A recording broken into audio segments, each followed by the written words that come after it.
All right, don't be afraid, but we have a ghoulish set, spooky music, and some terrifying highlights. Welcome to a Halloween edition of Friday Night Football. You scared, Ian?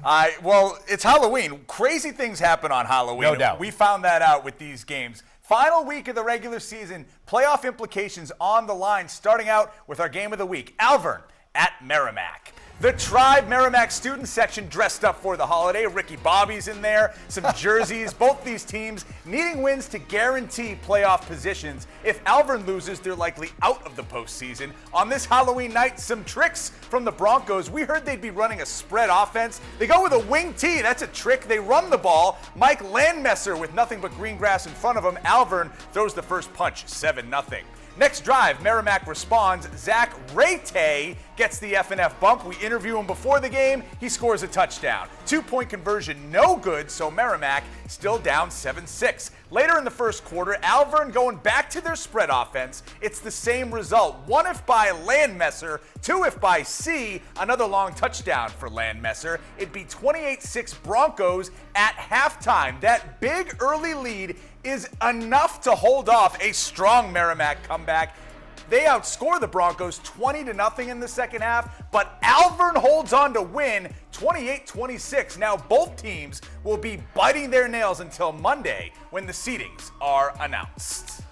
On Halloween, you usually get some sweets, right? But how about some sour? A couple of pickles. Dill pickles at Gill Stadium for Salem and Manchester Central. 4th down for the Blue Devils. They pick up first down yardage, but maybe trying to do too much. A fumble recovered by the Little Green. Romello Diaz comes away with the pigskin. Later, the Little Green in punt formation.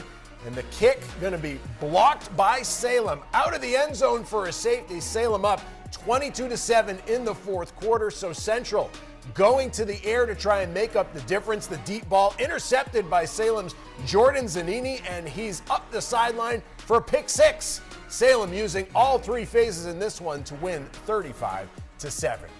Pinkerton hosting Nashua South. With a win, the Astros would hold on to a first-round bye. Now, South started the night as the 6th seed with a chance to move up. Fun fact here, Santa Claus plays the saxophone in his spare time, as we found out tonight. Again, weird things happen on Halloween. Astros band dressed for the occasion. Second half, Pinkerton goes up by 2 scores on the short touchdown run by James Caruso. That makes it 21-7. Here come the Purple Panthers, though. Cody Jackson to Justin Fish, who shakes a tackle, avoids another, bounces off this defender, stiff arm, another stiff arm. He earned every yard of this touchdown, makes it 21-13. Then Jackson throws it to the corner of the end zone. Look at the grab by Colin Levesque right in front of the F&F camera. It's 21-19. Jackson 3 second-half passing touchdowns on this windy night. This one to Samuel Levine for a 60-yard score. The Purple Panthers come roaring back to take a 25-21 lead. Jackson, the QB, also with an interception to seal the comeback victory. The celebration is on. What a two-way performance for Jackson. Pinkerton suffers its second loss in a row. If Wyndham wins on Saturday, the Jaguars would win the Central Division and get a bye. Wow. More scores from around Division I tonight. Bedford finishes the regular season undefeated, beating Keene 49-0. It's Concord over Timberlane 35-8. Moving on now, a battle of 5 and 2 teams. Bishop Girton defeats Winnicott with a goal line stand, 21-14. Shout out to Michelangelo Raphael. The Pope is there. Winnie the Pooh and Tigger This too. game is blessed. It's awesome. On hand for Exeter at Manchester Memorial. First quarter, Memorial's Jacob Schuff takes the handoff, breaks a tackle, pushes another defender out of the way. He's gone 41 yards, 7-0 Crusaders. Memorial wants more, and they will get it. Alex Sutherland, 27 yards to give the Crusaders a 14-0 lead midway through the second quarter. Exeter gets on the board before halftime with a 3-yard punch-in by Gavin Daly, but Memorial wins 28-21. A year ago, they made the postseason for the first time since 2011, and now they head to the playoffs, East champs, with a first-round bye. What an end of the regular season for them. All right, moving on now. Free blind mice. See how they run. Nice. The cheerleaders dressed up in Portsmouth for Portsmouth Oyster River's home game against Spalding. See how this guy runs, the Clipper Cats. Daniel Solar-Sala into the end zone, standing up for the first score of the game. Later on, Tommy Allen back as POR's punt returner. He stops on a dime, reverses field, turns on the Jets with one man to beat, and he is gone for a punt return touchdown. Portsmouth in control. Later on, they air it out to wrap up the first half. Andy Brown with a wide open Zachary Hall, perfectly placed in the end zone. Portsmouth Oyster River with a shutout win, 47-0.